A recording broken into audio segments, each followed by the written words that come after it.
From the mind of Mark Yoshimoto Nemkov. All right, Sphere-a-Palooza continues. Gustavo wanted to know about the 251s on the Sphere, and it just so happens there are 3 different 251 models you can access with the Sphere. This one, the LD251, is the stock model that you get when you buy the Sphere. So this, right away, you can hear there's a lot of harmonic content in there, right? It's just really filled with harmonics in a really good way, and it's meant to really help you cut through a mix. So I think the 251 is a viable candidate for voiceover because it does have that really thick harmonic presence, even though it does have a little bit of a scoop in the mids. But it has more of a low end and a high end presence. So I think there's a space for it, but you have to be careful where you use it. It has to be the right tool for the right job. Here, hold on. So don't break the bank during a month-long holiday sales event. So yeah, you can really hear that in a commercial. I think it could definitely be a choice that you could use. Now, let's check out a couple more. All right, so the Bill Putnam 251E, all right, this is the Bill Putnam collection model. And right away you can hear there's a difference. It almost feels like it's a little bit more scooped in the low mids, right? What is that, about 700-800? It feels like there's a divot taken out there. And so this one, I don't know if I would use this one for voiceover. Don't break the bank during a month-long holiday sales event, right? Compared to don't break the bank during a month-long holiday sales event. So I think this one, I think it sounds nice. I think it has a little bit more depth to it. Maybe for a narration over this one, right? The wheels on the bus go round and round, round and round, round and round. The wheels on the bus go round and round, round and round, round and round. So overall, it's a different sound, but there's another 251. So the previous two 251s, mainly every 251 that you see out there, uses a 6072 tube, which is the equivalent of a 12AY7, a medium gain twin triode tube. So what the 6072 tube does in the 251 is beautiful. Now you may have seen this tube used in cheaper tube microphones that don't sound so great, but that's really because these microphones aren't necessarily using the tube correctly.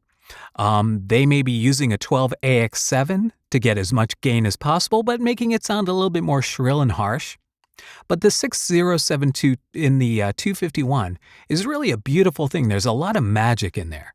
But check this one out.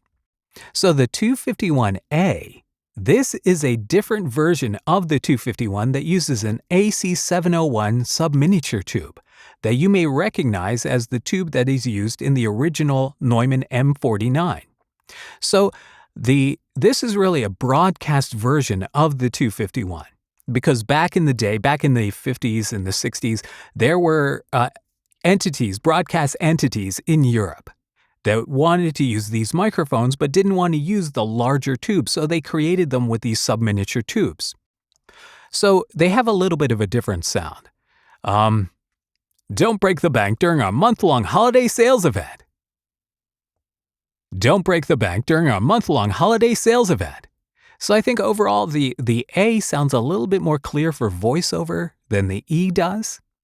And again, let's go back to this one. And this one really sounds kind of flat in comparison to the other microphone.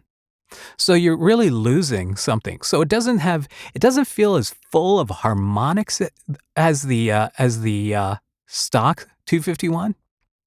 But this one definitely feels a little bit more upfront. So this, again, may be a better microphone choice than the Bill Putnam ones for voiceover. Now let's compare something real quick.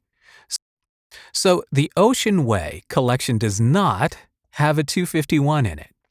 And the closest thing they have is this Oceanway C12, right? Which has a little bit more grit to it. But it's still not quite a 251. It just doesn't have as much bottom end. It's a little bit more flat in the low mids, but it definitely has that kind of 10K push like a C12 does. But compared to this, right, this definitely has a lot more of a bite to it. And that's what you want a 251 for. So last but not least, let's compare it to the 47. And all of a sudden now it sounds like I just threw like cotton in front of the microphone. So the 47, of course, is a beautiful sounding microphone, but it's a completely different sound than that of the 251, right? So right away, you can hear that the difference between them is so great that you probably would want to use a 251 over a 47 in this context, the sphere context, for, say, a commercial or for a voiceover that you want a little bit more present. Now let's talk about the Bill Putnam collection. So here's the 251A again, and here's the Bill Putnam 47.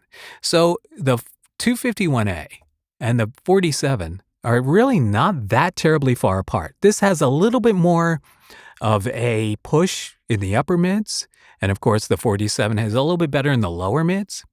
But I think that's one of the reasons why the 251A was created, was as a U47 alternative at a time when U47s were really kind of being phased out.